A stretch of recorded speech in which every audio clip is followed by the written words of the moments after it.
എൻ്റെ എല്ലാ പ്രിയപ്പെട്ട കൂട്ടുകാർക്കും സ്മിതൂസ് വേൾഡിൻ്റെ പുതിയ വീഡിയോയിലേക്ക് സ്വാഗതം. ഒരു ചെടിക്ക് വളരാനേ വെയിലും വേണം, അതുപോലെ തന്നെ വെള്ളവും വേണം അല്ലേ? അതുപോലെയാണ് നമ്മളും കേട്ടോ.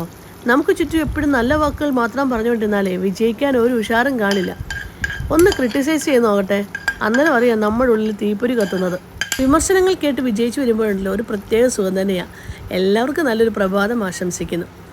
ഇന്ന് ചോറിനോടൊപ്പം കഴിക്കാൻ പറ്റിയ നല്ല നാടൻ ഒരു റെസിപ്പി തന്നെ കേട്ടോ. ശരിക്കും പറഞ്ഞാൽ നമ്മൾ നാടൻ കൂട്ടുകറിയൊക്കെ കഴിക്കത്തില്ലേ, അതുപോലെ ടേസ്റ്റി ആയിട്ടുള്ള ഒരു കറി തന്നെ കേട്ടോ. ഇതിൻ്റെ ഒരു ഫ്ലേവർ ശരിക്കും പറഞ്ഞാൽ പറഞ്ഞറിയിക്കാൻ പറ്റത്തില്ലേ. എല്ലാവരും അവസാനം വരെ വീഡിയോ സ്കിപ്പ് ചെയ്യാതെ കാണണേ. ആദ്യമായിട്ട് ആരെങ്കിലും എൻ്റെ ചാനൽ കാണുന്നുണ്ടെങ്കിൽ ഒന്ന് സപ്പോർട്ട് ചെയ്തേക്കണേ. 2 പച്ച ഏത്തയ്ക്ക ഈ ഒരു കറിക്കായിട്ട് എടുത്തേക്കുന്നത് കേട്ടോ. ഞാൻ ഇത് നന്നായിട്ടൊന്ന് കഴുകിയെടുത്തു. കാരണം ഏത്തയ്ക്ക ആയതുകൊണ്ട് തന്നെ ഇതിൻ്റെ തൊലി അധികം ഞാൻ ചെത്തിക്കളയുന്നില്ലേ. കാരണം ഏത്തയ്ക്കയുടെ തൊലിക്കൊക്കെ നല്ല ഗുണങ്ങളുള്ളതാണ്, അതുകൊണ്ടാണ് അതിൻ്റെ തൊലി ചെത്തിക്കളയത്. കണ്ടാൽ അറിയാമല്ലോ. എന്നിട്ട് ചെറിയ കഷ്ണങ്ങളായിട്ട് മുറിച്ച് വെള്ളത്തിലേക്ക് ഇട്ട് കൊടുത്തിട്ടുണ്ട്. ഒരു 3-4 വെള്ളത്തിൽ നമുക്ക് കഴുകിയെടുക്കാം. നല്ല കറയൊക്കെ ഉള്ളതാണല്ലോ, അതുകൊണ്ട് നന്നായിട്ട് കഴുകിയെടുക്കുക. അതിനുശേഷം കുക്കറിലേക്ക് ഇട്ട് കൊടുക്കാം. അല്ല, ഞാൻ പറഞ്ഞില്ലേ, ഏത്തയ്ക്കയുടെ തൊലിയൊക്കെ ഞാൻ വലുതായിട്ടൊന്നും ചെത്തിക്കളഞ്ഞിട്ടേ ഇല്ല കേട്ടോ. ഇങ്ങനെ ചെറിയ കഷ്ണങ്ങളായി മുറിച്ച് നമുക്ക് കുക്കറിലേക്ക് ഇട്ട് കൊടുത്തു. ഇതിലേക്ക് ഞാൻ ഇനിയും ചേർത്ത് കൊടുത്തിരിക്കുന്നത് 2 ടേബിൾ സ്പൂൺ തുവരപ്പരിപ്പാണ്. നമ്മൾ സാമ്പാറിനൊക്കെ ഉപയോഗിക്കുന്ന തുവരപ്പരിപ്പുണ്ടല്ലോ, കനം കുറഞ്ഞ ടൈപ്പ്. ഇത് പിങ്ക് കളറിലാണെന്നേ ഉള്ളൂ, അല്ലെങ്കിൽ യെല്ലോ കളറിലുള്ള തുവരപ്പരിപ്പ് ചേർത്ത് കൊടുത്താലും മതി. കട്ടി കുറഞ്ഞ ടൈപ്പ് തുവരപ്പരിപ്പാണ് ചേർത്ത് കൊടുക്കുന്നത് നല്ലത്, കാരണം പെട്ടെന്ന് വെന്ത് കിട്ടുന്നത് അതാണ്. അതിനോടൊപ്പം തന്നെ ഞാൻ ഇതിലേക്ക് ആവശ്യത്തിന് ഉപ്പും 1/4 ടീസ്പൂൺ മഞ്ഞൾപ്പൊടിയും കുറച്ച് വെള്ളവും ഒഴിച്ച് വേവിക്കാൻ വെക്കുകയാണ്. 2 വിസിൽ കേൾക്കുന്നിടം വരെ നമുക്ക് തീ വെക്കാവുന്നതാണ്. അത് കഴിഞ്ഞ് തീ ഓഫ് ചെയ്യണം. 2 വിസിലാകുമ്പോഴത്തേന് കറക്റ്റ് വേവ് നമുക്ക് കിട്ടും. ഇനി മിക്സിയുടെ ജാറിലേക്ക് ഞാൻ ഒരു 1/2 കപ്പ് തേങ്ങ ഇട്ട് കൊടുത്തിട്ടുണ്ട്. തേങ്ങ ചിരകിയത് ഇട്ട് കൊടുത്തു. അതിനോടൊപ്പം തന്നെ 1/2 ടീസ്പൂൺ ജീരകം കൂടെ ഞാൻ ചേർത്ത് കൊടുത്തിട്ടുണ്ട്. ഇനിയും ഇതിലേക്ക് നമുക്ക് ചേർത്ത് കൊടുക്കേണ്ടത് 1/2 ടീസ്പൂൺ മുളക് പൊടിയാണ്. എന്നിട്ട് ആവശ്യത്തിന് വെള്ളവും ചേർത്ത് നമുക്കൊന്ന് അരച്ചെടുക്കാം. വെള്ളം കുറച്ച് മാത്രം ഒഴിച്ച് അരച്ചെടുക്കുക. അതായത് അരിഞ്ഞു കിട്ടാൻ ആവശ്യമായിട്ടുള്ള വെള്ളം മാത്രം ഉപയോഗിച്ച് അരച്ചെടുത്ത് നമുക്ക് മാറ്റി വയ്ക്കാം. ഇനി ഞാൻ അടുപ്പത്തേക്ക് ഒരു മൺചട്ടി വെച്ചിട്ടുണ്ട്. ഇതിലേക്ക് വെളിച്ചെണ്ണയാണ് ഒഴിച്ചു കൊടുക്കുന്നത്. വെളിച്ചെണ്ണ ചൂടായി വരുമ്പോൾ ഇതിലേക്ക് നമുക്ക് കുറച്ച് കറിവേപ്പില ഇട്ട് കൊടുക്കാം. ഈ കറിവേപ്പില ഞാൻ 3 ആഴ്ച മുമ്പ് ഒരു വീഡിയോ ഇട്ടതാണ്. സ്റ്റോർ ചെയ്ത് വെക്കുന്ന വീഡിയോ ഇട്ട കറിവേപ്പിലയാണ്. ഇത്രയും ദിവസമായിട്ടും അത് ഫ്രഷായിട്ട് തന്നെ ഇരിപ്പുണ്ട് കേട്ടോ. അതിലേക്ക് ഒരു ചെറിയ കഷ്ണം ഇഞ്ചി അരിഞ്ഞത്, വറ്റൽമുളക്, ഒരു സവാള അരിഞ്ഞതും കൂടെ ഞാൻ ചേർത്ത് കൊടുത്ത് നന്നായിട്ടൊന്ന് വഴറ്റിയെടുക്കാം. ഇനി നമുക്ക് ചേർത്ത് കൊടുക്കേണ്ടത് ഒരു തക്കാളിയാണ്. അതും കൂടെ ചേർത്ത് കൊടുത്ത് വഴറ്റിയെടുക്കുക. എന്നിട്ട് കുറച്ച് ഉപ്പ് ഇതിലേക്ക് ചേർത്ത് കൊടുക്കണം. ഉപ്പ് ചേർത്ത് കൊടുക്കുമ്പോൾ പ്രത്യേകം ശ്രദ്ധിക്കണം. നമ്മൾ നേരത്തെ ആ ഒരു ഏത്തയ്ക്ക വേവാൻ വെച്ചപ്പോൾ ഉപ്പ് ചേർത്ത് കൊടുത്തിട്ടുണ്ട്. അന്നേരം അതിനനുസരിച്ച് മാത്രമേ ഉപ്പ് ചേർത്ത് കൊടുക്കാവൂ. ഇപ്പം തക്കാളിയൊക്കെ നന്നായിട്ട് വഴന്നു വരുന്നുണ്ട്.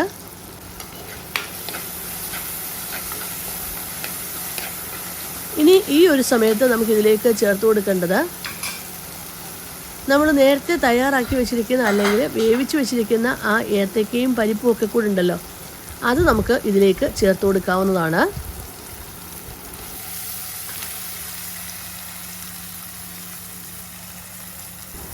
അത് കറക്റ്റായിട്ട് വെന്ത് കിട്ടിയിട്ടുണ്ട് കേട്ടോ. ഈ ഒരു വേവ് ഇതിന് വേണമെങ്കിലേ കറിക്ക് ടേസ്റ്റ് ഉണ്ടാവുകയുള്ളൂ.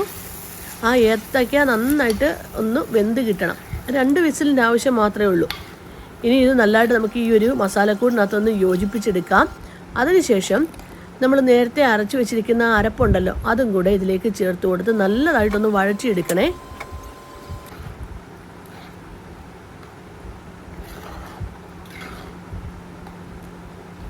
ഇപ്പം ഞാൻ ആ അരപ്പെല്ലാം ചേർത്ത് നന്നായിട്ടൊന്ന് വഴറ്റിയെടുത്തിട്ടുണ്ട്. ഇനി നമുക്ക് ഇതിലേക്ക് ഒഴിച്ചു കൊടുക്കേണ്ടത് വെള്ളമാണ്. ആവശ്യത്തിന്, അതായത് നമുക്ക് എന്തുമാത്രം കറി തിക്കായിട്ടിരിക്കണം അതിനനുസരിച്ച് വെള്ളം ഒഴിച്ചു കൊടുക്കാം. അത് ഓരോരുത്തർക്കും ഇഷ്ടമുള്ള രീതിയിൽ വെള്ളം ഒഴിച്ചു കൊടുക്കാവുന്നതാണ്.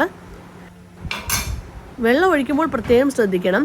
ചെറു ചൂടുവെള്ളം ഒഴിച്ചു കൊടുക്കുക. നല്ല തിളപ്പിച്ച ശേഷം അതൊന്ന് ആറിച്ച് ആ ചെറു ചൂടോടുകൂടെ തന്നെ ഒഴിച്ചു കൊടുക്കുക. ഞാനിപ്പം ഏകദേശം 1 കപ്പ് വെള്ളം ചേർത്ത് കൊടുത്തിട്ടുണ്ട് കേട്ടോ. എന്നിട്ടൊന്ന് നല്ലതായിട്ട് യോജിപ്പിച്ച് കൊടുക്കണം. ഉപ്പുണ്ടോ നോക്കണം, ഇല്ലെങ്കിൽ ഈ സമയത്ത് ഉപ്പ് ചേർത്ത് കൊടുക്കാം. ഇപ്പം കറി നന്നായിട്ട് തിളച്ച് വരാൻ തുടങ്ങിയിട്ടുണ്ട്. കറി ഇങ്ങനെ തിളച്ച് തുടങ്ങുന്ന സമയത്ത് നമുക്ക് തീ ഓഫ് ചെയ്യാം. കാരണം നമ്മൾ ആ അരപ്പിട്ട് ശേഷം വഴറ്റിയാണ് എടുത്തത്.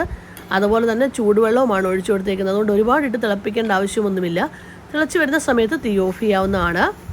എന്നിട്ട് അടുപ്പത്തേക്ക് ഞാൻ വേറൊരു പാൻ വെച്ചു. തീ ഓൺ ചെയ്തു വെളിച്ചെണ്ണ ഒഴിച്ചു. വെളിച്ചെണ്ണ ചൂടായി വന്നപ്പോൾ 1/2 ടീസ്പൂൺ കടുക്, 1/4 ടീസ്പൂൺ ജീരകം, കറിവേപ്പില, വറ്റൽമുളക്, ഒരു ചെറിയ കഷ്ണം സവാള അരിഞ്ഞത്, ഇത്രയും ചേർത്ത് കൊടുത്ത് നമുക്ക് നല്ലതായിട്ടൊന്ന് വഴറ്റിയെടുക്കാം.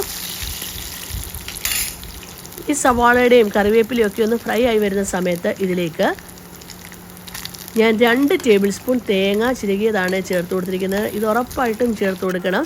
കാരണം ഈ ഒരു തേങ്ങയുടെ ഫ്ലേവർ ഉണ്ടല്ലോ, ഒന്നും പറയേണ്ട. ശരിക്കും പറഞ്ഞാൽ നല്ല മണമാണ് അതിനെ.